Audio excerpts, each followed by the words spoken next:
नमस्कार दोस्तों, मैं के आपका फिर से स्वागत करता हूं हमारे चैनल के सब जानता है में। दोस्तों, दिवंगत फिल्म अभिनेता सुशांत सिंह राजपूत की मौत को पूरा 1 साल हो चुका है। इस 1 साल में सीबीआई ने जांच की और यह जानने का प्रयत्न किया कि पूरा मामला खुदकुशी का है या फिर कुछ और। मुंबई पुलिस के मुताबिक यह पूरा मामला खुदकुशी का है, लेकिन उसके दावों पर शुरू से ही सवाल उठता रहा है। इस मामले को 1 साल बीत जाने के बाद भी केंद्रीय जांच एजेंसी यानी सीबीआई अभी तक यह न पता लगा पाई है कि सुशांत सिंह राजपूत की मौत की वजह क्या है। क्या सुशांत सिंह राजपूत ने खुदकुशी की या फिर इस पूरे मामले में कुछ और ही बात है। पिछले साल 14 जून 2020 को फिल्म अभिनेता सुशांत सिंह राजपूत के मुंबई के बांद्रा स्थित फ्लैट में संदिग्ध हालत में उनका शव मिला था। शुरुआती जांच में मुंबई पुलिस ने साफ कर दिया था कि यह पूरा मामला खुदकुशी का है और सुशांत सिंह राजपूत ने अपने बेडरूम में पंखे से लटक कर खुदकुशी की है। लेकिन इस पूरी जांच पर सुशांत सिंह राजपूत के परिवार वालों ने सवाल खड़े कर दिए थे। सुशांत सिंह राजपूत की मौत के बाद ही जुलाई 2020 में आखिरी हफ्ते में उनके पिता के सिंह ने पटना में बाकायदा एफआईआर दर्ज कराई और कहा कि उनके बेटे की हत्या की गई है।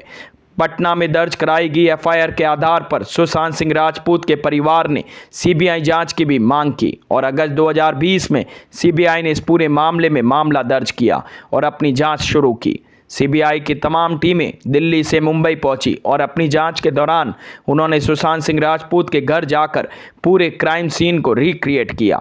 सीबीआई ने तमाम सबूत इकट्ठे किए और कई लोगों से पूछताछ की, जिसमें सुशांत सिंह राजपूत के फ्लैट में रहने वाले नौकर और उसके दोस्त सिद्धार्थ पटनी भी थे। साथ ही साथ इस पूरे मामले में सीबीआई ने सुशांत सिंह राजपूत की महिला मित्र और फिल्म अभिनेत्री रिया चक्रवर्ती, उनके भाई शोभिक चक्रवर्ती के साथ भी पूछताछ की। इस पूरे मामले में सीबीआई ने कई लोगों के बयान दर्ज किए और यह जानने का प्रयत्न किया कि आखिरकार सुशांत सिंह राजपूत की मौत का रहस्य क्या है। इस पूरे मामले में सीबीआई ने फॉरेंसिक टीम भी लगाई और कुछ सबूत भी इकट्ठा किए, लेकिन सबसे बड़ा सवाल यह खड़ा हो रहा है कि आखिरकार सुशांत सिंह राजपूत की मौत के 1 साल बाद भी केंद्रीय जाँच एजेंसी यह नहीं पता लगा पा रही है कि यह पूरा मामला खुदकुशी से जुड़ा है या फिर इस पूरे मामले में कुछ और ही बात है। सीबीआई की जाँच के साथ इस पूरे मामले में 2 और केंद्रीय एजेंसी जांच कर रही है। प्रवर्तन निदेशालय यानी ईडी और नारकोटिक्स कंट्रोल ब्यूरो यानी एनसीबी भी इस पूरे मामले की जांच कर रही है। और आखिरकार यह पूरा मामला ड्रग्स से संबंधित और पैसे के लेन देन में क्या है और सुशांत सिंह की मौत का रहस्य क्या है, यह जांच सीबीआई कर रही है।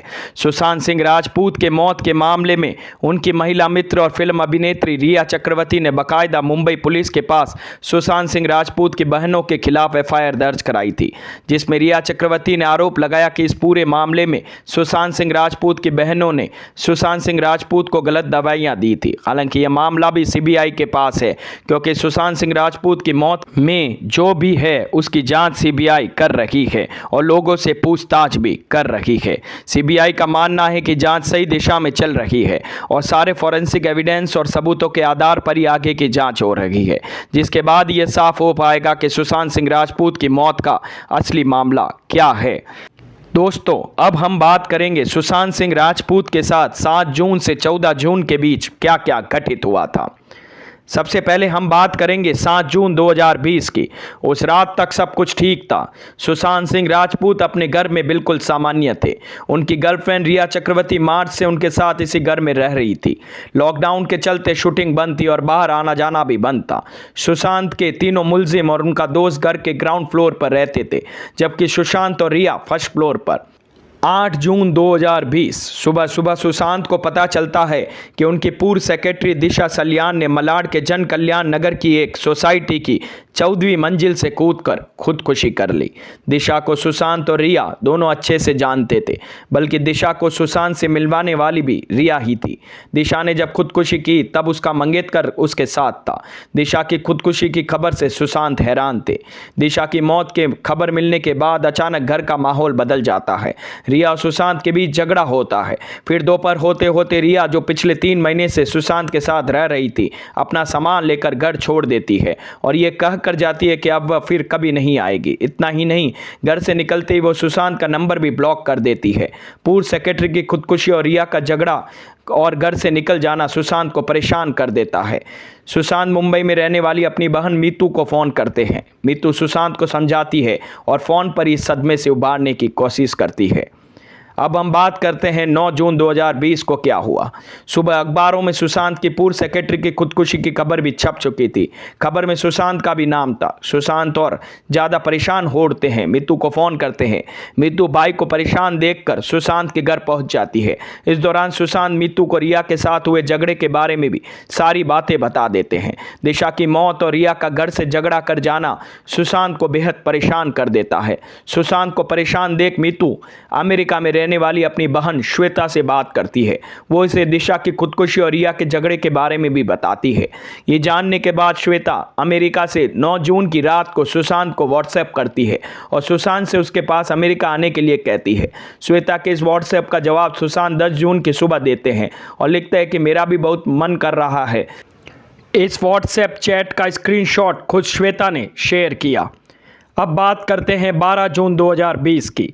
3 दिन तक सुशांत के साथ रहने के बाद मीतू अपने भाई को समझा बुझाकर वापस अपने घर लौट जाती है। दरअसल मीतू के बच्चे छोटे हैं, इसलिए बच्चों के पास भी जाना जरूरी था और जाने से पहले मीतू ने सुशांत को अच्छी तरह समझा बुझा दिया था। 14 जून 2020। लेकिन मीतू के जाने के 2 दिन बाद ही 14 जून की दोपहर सुशांत की लाश उनके बेडरूम में पंखे से झूलती मिलती है। सुशांत के मुलजिम ने कमरे का दरवाज़ा न खोलने पर सबसे पहला कॉल मीतू को ही किया था। मीतू भागकर घर पहुंची और फिर मीतू के सामने ही ताले वाले ने कमरे का दरवाज़ा खोला। 8 जून से 14 जून के बीच छुपा था राज, यानी कुल मिलाकर सुशांत की मौत की कहानी का असली सच 8 जून से 14 जून के बीच ही छुपा था, जिसकी शुरुआत पूर्व सेक्रेटरी की खुदकुशी से हुई थी। तो क्या दिशा की खुदकुशी सुशांत की मौत की वजह बनी या दिशा की खुदकुशी के बाद रिया का घर छोड़कर जाना? तो इस सच को समझने के लिए एक बार फिर से 8 जून यानी दिशा की खुदकुशी के दिन की पूरी कहानी समझते हैं। दिशा सुशांत की पूर्व सेक्रेटरी थी। वो एक ऐसी कंपनी में काम करती थी जो सेलिब्रिटीज़ के काम देखा करते थे। रिया के जरिए उस कंपनी ने दिशा को सुशांत का मैनेजर बनाकर भेजा था, मगर बाद में किसी वजह से दिशा ने वो कंपनी छोड़ दी। कंपनी छोड़ते ही सुशांत के साथ दिशा का कॉन्ट्रैक्ट भी अपने आप खत्म हो गया। अब दिशा का सुशांत से कोई लेना देना नहीं था। 8 जून की उस कहानी को समझने के लिए सुशांत के पिता की ओर से पटना में लिखाई गई एफआईआर में इन लाइनों को पढ़ना जरूरी है। दरअसल एफआईआर भले ही सुशांत के पिता ने लिखाई हो, मगर एफआईआर में 8 जून वाली ये बात मीतू ने अपने पिता को बताई थी। 9 जून से 12 जून तक जब मीतू सुशांत के घर उसके घर में थी, तब सुशांत ने कई बार मीतू से कहा था कि उसे डर है कि दिशा की खुदकुशी में रिया उसे फंसा न दे। इसी बात से सुशांत सबसे ज़्यादा परेशान थे। अब सवाल यह है कि रिया चक्रवर्ती दिशा की खुदकुशी के केस में सुशांत को क्यों फंसाना चाहती थी। हालांकि मुंबई पुलिस की रिपोर्ट के मुताबिक दिशा की खुदकुशी के मामले में दिशा के परिवार वालों ने कभी किसी पर शक नहीं जताया। पुलिस की जांच में जो बात सामने आई वो ये थी कि दिशा और उसकी कंपनी ने कुछ सेलिब्रिटीज से शूट के लिए एडवांस लिए थे। ये पैसे उन्हें वापस लौटाने थे। दिशा पैसे नहीं लौटा पा रही थी और इसी वजह से वो परेशान थी। पुलिस का मानना है कि दिशा की खुदकुशी के पीछे यही वजह थी। तो फिर सुशांत को दिशा की मौत में फंसाए जाने का डर क्यों था? सूत्रों के मुताबिक यह डर रिया ने सुशांत के दिल में बिठाया था। दरअसल लॉकडाउन में 3 महीने साथ रहने के दौरान रिया और सुशांत के बीच कई बार झगड़े हुए, लेकिन फिर झगड़ा सुलझ जाता था। मगर 8 जून को दिशा की मौत के बाद यह झगड़ा ज़्यादा बढ़ गया। इसी के बाद रिया अपने सारे सामान के साथ में सुशांत के भी कई कागज़ और दूसरे सामान लेकर वहाँ से चली गई। सुशांत के घर वालों का इल्ज़ाम है कि इन कागज़ में सुशांत के इलाज के पेपर भी थे, जिनके दम पर रिया उन्हें धमकी दे रही थी कि इन कागजात को मीडिया में देकर उसे पागल करार दे देगी, फिर उसे फिल्मों में भी कोई काम नहीं करने देगा। रिया को सुशांत करीब 7 साल से जानते थे। दोनों की पहली मुलाकात 2013 में मुंबई के उस स्टूडियो में हुई थी। तब सुशांत यशराज फिल्म के शुद्ध देसी रोमांस की शूटिंग कर रहे थे, जबकि बराबर के स्टूडियो में रिया चक्रवर्ती मेरे डैड की मारुति फिल्म की शूटिंग कर रही थी। इसके बाद दोनों की मुलाकात कुछ फिल्मी पार्टियों में हुई, लेकिन तब सुशांत अंकिता लोखंडे के साथ लिव इन में रह रहे थे। अंकिता के साथ ब्रेकअप के बाद 2018 के आखिर में सुशांत और रिया पहली बार करीब आते हैं। इसके बाद दोनों की एक तस्वीर आनी शुरू होती है, यानी सुशांत और रिया का रिश्ता करीब 1.5 साल पुराना ही है। लेकिन एक अजीब बात यह है कि रिया की ज़िंदगी में आने के कुछ ही महीने बाद 2019 से सुशांत का फिल्मी ग्राफ गिरने लग गया।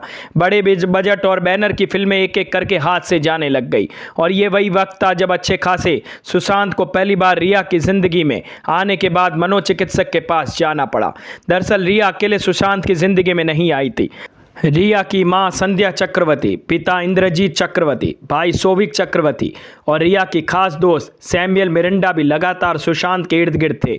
यहां तक कि 2019 में ही सुशांत ने जो कंपनी खोली उन कंपनियों में भी रिया और उसका भाई डायरेक्टर के तौर पर शामिल थे। सुशांत और रिया इसी साल शादी भी करने वाले थे, मगर कोरोना की वजह से शादी टल गई। खुद सुशांत के पिता ने बताया कि आखिरी बार उसके सुशांत से बातचीत हुई थी, तब सुशांत ने कहा था कि वो अगले साल फरवरी मार्च में शादी करेंगे। अब ये सवाल ये है कि जब बात शादी तक पहुंच चुकी थी तो फिर रिया और सुशांत के बीच ऐसा क्या हुआ जिसकी वजह से आज रिया के ऊपर गिरफ्तारी तक की तलवार लटकी हुई है। सुशांत के पिता और बहन के इल्जाम के हिसाब से रिया सिर्फ और सिर्फ पैसे और फिल्मी कैरियर को आगे बढ़ाने के लिए सुशांत की जिंदगी में आई थी।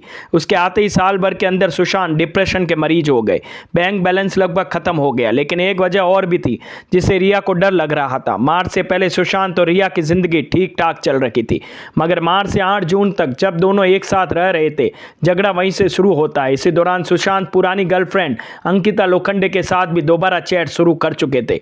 सुशांत अपनी परेशानी अंकिता से शेयर करते थे। सुशांत और अंकिता के बीच इस बातचीत की शुरुआत साथ रहने के दौरान रिया को भी लग चुकी थी। सूत्रों के मुताबिक अंकिता से बातचीत बंद कराने के लिए रिया ने सुशांत के मोबाइल में कई नंबर तक बदलवा दिए थे। इसी बीच रिया सुशांत पर एक और दबाव बना रही थी। दबाव ये था कि अपनी फिल्मों में लीड हीरोइन का रोल उसे ही दिलवाए, वरना फिल्म करने से मना कर दे। सुशांत को कंपनी खोलने और इससे पैसे लगाने के लिए रिया ने ही दबाव बनाया था, मगर सुशांत फिल्म इंडस्ट्री से दूर ऑर्गेनिक खेती के पेशे में उतरना चाहते थे। ये बात भी रिया को नागवार गुजरी थी। रिया को इस बात का भी डर था कि सुशांत कहीं फिर से अंकिता के पास न लौट जाए। इन्हीं सब चीज़ों ने दोनों के रिश्ते बेहद खराब कर दिए थे, इतने खराब कि 8 जून को रिया सुशांत को छोड़कर हमेशा हमेशा के लिए चली गई और उसके ठीक 6 दिन बाद 14 जून को सुशांत ने दुनिया छोड़ दी। हम हमारे चैनल के माध्यम से और सुशांत सिंह राजपूत के फैंस के माध्यम से ये सीबीआई को गुहार लगाते हैं कि जल्द से जल्द इस केस पर से पर्दा उठे और सुशांत सिंह राजपूत को न्याय मिले। तो दोस्तों, कैसी लगी मेरी ये जानकारी? अगर मेरी ये वीडियोस आप लोगों को पसंद आते हैं तो प्लीज़ लाइक शेयर सब्सक्राइब करना ना भूलें और हाँ, कमेंट करना भी ना भूलें। धन्यवाद।